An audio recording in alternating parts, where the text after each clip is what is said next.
Welcome back, everybody. IGN Live at E3. I'm Damon Hatfield. I'm here with Anoop Shakar from Deep Silver Volition, and it's time to play Agents of Mayhem. Yes. Now, this is an open-world action game set in the Saints Row world universe. It's sort of like an alternate universe. Alternate, okay. Basically, at the end of Saints Row: Get Out of Hell, Johnny Gat sort of gets to remake the universe as one of the endings in the game, and this is sort of one of the universes that's created from that. Okay. So Saints Row obviously is, they're known for not taking themselves particularly seriously. Should we expect that same sort of silliness here in Agents of Mayhem? Absolutely. Basically, yeah, a lot of the same kind of trademark humor that you've seen in our other games, Saints Row in particular. Our characters, our agents really embody a lot of that funny vibe.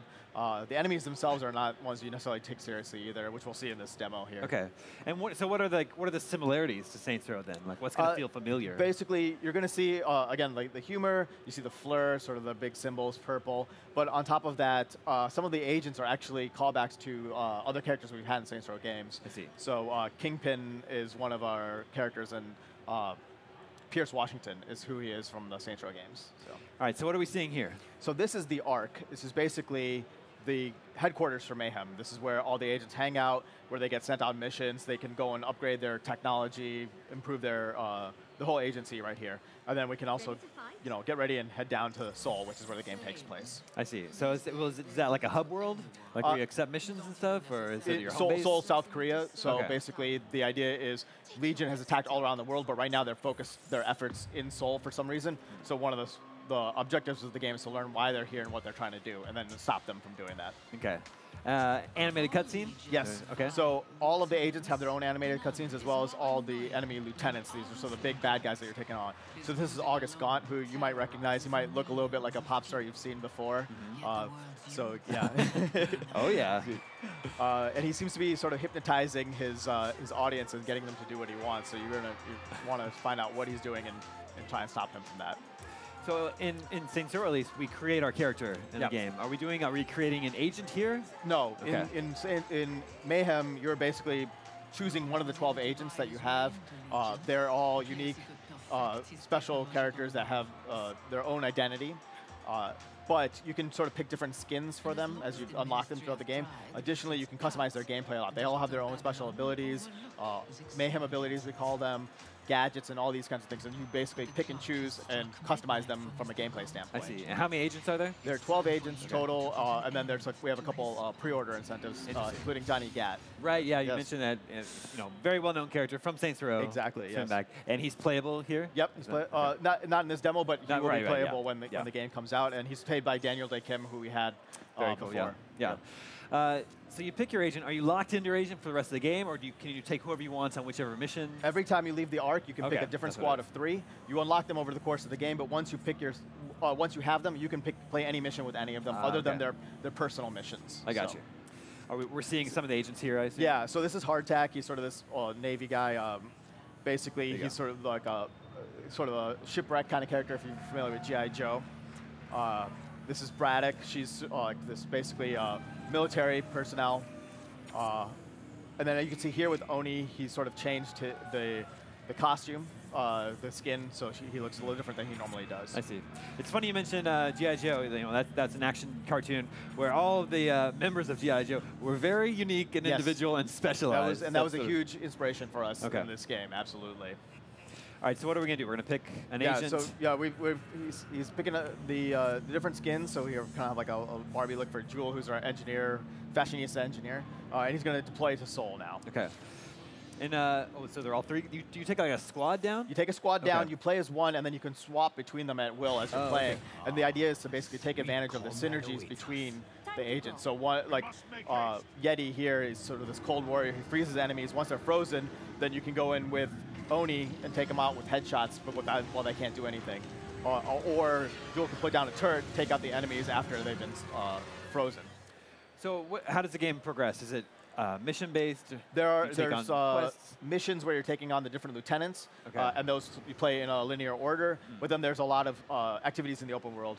We can open up the map, and you can see sort of a sampling of the different things that we have. Cool. So all the blue are sort of these random Legion activities that are going around, and then the yellow are sort of more concentrated Legion activity that you'll want to take out.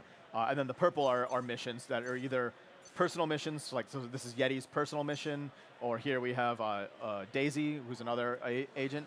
And then there's the main missions that you take on, which is this one that he's doing here. That obviously looks very familiar to anyone who's played Saints Row. But like, is it okay? Like, this isn't a Saints Row game. Is it okay to keep drawing those comparisons? Or Yeah, I mean, we definitely want people to understand that there's a connection and a lineage to it, even though it's its own game. It's separate. You won't have all the same expectations, but we think if you really enjoyed different aspects of Saints Row, you'll really enjoy Agents of Mayhem. You know, there have been, what, 4 mainline Saints Row games, some expansions and spin-offs. Is it your hope that Agents of Mayhem develops into its own franchise? Yeah, absolutely. I mean, off? we've developed the world of Agents of Mayhem. Here you're focusing mainly on Soul, but we have ideas. We know a lot about what else is going on, what other Legion plots there are. You're focusing on the Ministry of Pride, but there are 7 or 6 other ministries that Legion has, and they're operating all around the world. So we'd love to be able to explore that in the future. Okay, so what, we were just spending some like ability points? Yes. So basically, all the agents have 4 stats that they can increase. Yeah, they all have their sort of unique ways of getting in these vehicles. These are the agent vehicles you can unlock. They all have their 3 gadgets, one for their special ability, one is an active ability, and one is a passive ability. And you can swap those out as you're playing through to figure out what best works for your agent, how you play with them. I see. So you pick your team of 3 agents, come down here, you can switch between them.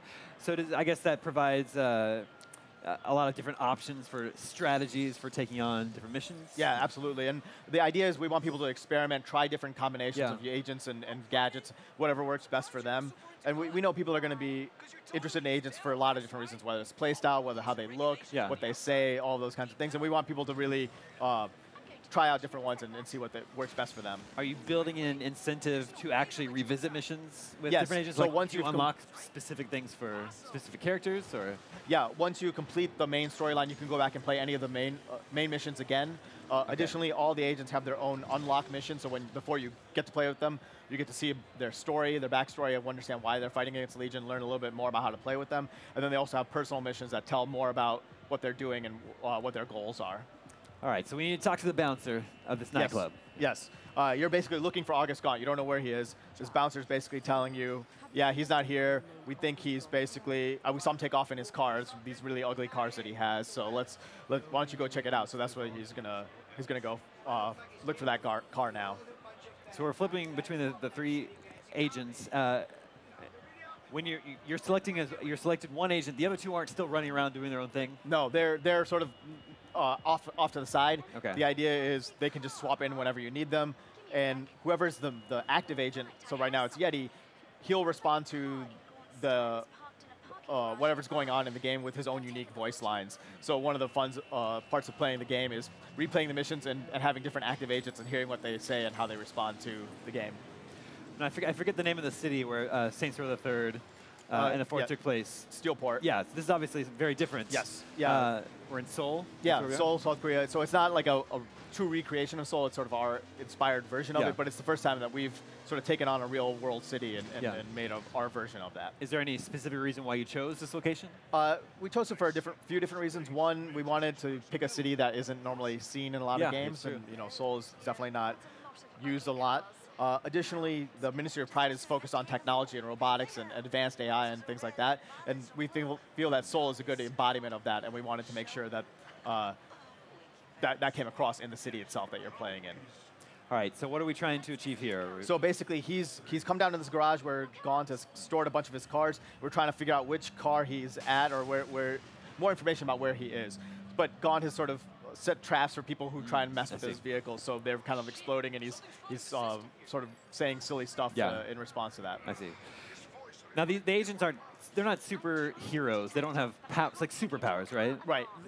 They have what we call Mayhem abilities, and they are essentially superpowers, but they're more technology based, not like within themselves, except for Yeti, who has been experimented on. Yeah, that is apparent. Yeah. There are lots of wacky weapons in Saints Row. Is that something you've tried to include here? Yeah, the agents themselves have some of that, but we also have these things called Gremlin Tech. Gremlin is one of your agents that's at the base. She gives you all your technology, and she kind of off on the side builds these sort of weird, funny, silly, weird things, and you can use them. So here, we have access to about 6 of them right now. So like in that one, you can like basically put enemies into a ball, which he'll pop off here, hopefully. Yeah, there you go. Yeah. So it's just kind of like makes the enemy sort of bounce around, and you can kind of take them out or just leave them there. And the idea is those are where you'll see a lot of the sillier kind of Saints Row elements. And then can you make the different agents' abilities play off each other? Like, does one person make the enemy levitate, and then you swap them out to do something else? Yeah, there's definitely synergies between them where you put a debuff on an enemy, they get weakened, and then another agent can come in and take advantage of that. And one of one of the things we want people to do is to experiment and find those combinations that work well for them. Well, so you've got multiple agents here, but is this is it a single-player game? Yes, it's a single-player game. We do have the idea of these sort of connected contracts where you can choose them and play with your friends, and sort of over the course of a few days complete these tasks, and then you get like sort of large rewards for those with your friends on, like, Xbox Live or PSN. Sure. All right, so we've got this car. Yeah. So you can see Gaunt has actually got a decal of himself on the vehicle. He doesn't realize you have this, but you're tracking him down, seeing kind of where he went last with this car. So you're taking it over there. So he's going to sort of do this checkpoint race. He's got to get there before the car explodes, and you're basically taking it to this sort of temple, ancient temple area that he seems to be located at. Do you have a favorite agent yet? Personally, I actually like Oni. Yeah. I like he does a lot of critical hits and gets extra powers when he does those critical hits, and that's one of my favorite things to do. But one of the cool things we found when we play tested the game is there is no single agent that everyone prefers or everyone dislikes. It's a huge gamut of opinions. Can you speak? Was it a challenge balancing them? Absolutely. Making sure one wasn't totally OP? Yeah, we spent a lot of time balancing them. We also spent a lot of time making sure to differentiate them and give them those different abilities and powers. And then when you're like building the missions, it must be hard to build missions where one agent isn't just like particularly better suited. Yeah. We did want that to be the case, but not like so much that it was the only choice, but definitely like we wanted some situations where it's like, yeah, I really like having Joel because having a turret is great in this situation. It's like Mega Man where, you can use whichever one to beat Cutman, but there's a specific robot master that is going to make it that's easier gonna help on you a lot. Yes, I got you. Absolutely. All right, where are we here? So now we're in the temple area. We're trying to track him down. We found out that basically he's left you're tracing his cologne, which is why, and it smells terrible, it looks terrible. So he's basically following sort of like a hot-cold way of searching out where he's at.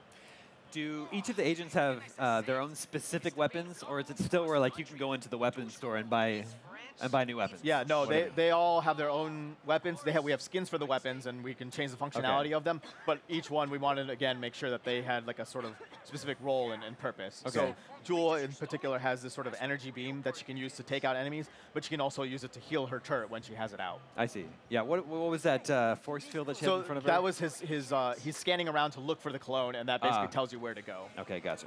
Yeah. So you come in here, and he's got a hologram of himself. He's sort of waiting for you, and he's flicking you off. Nice. And basically, it's a trap. So there's an ambush.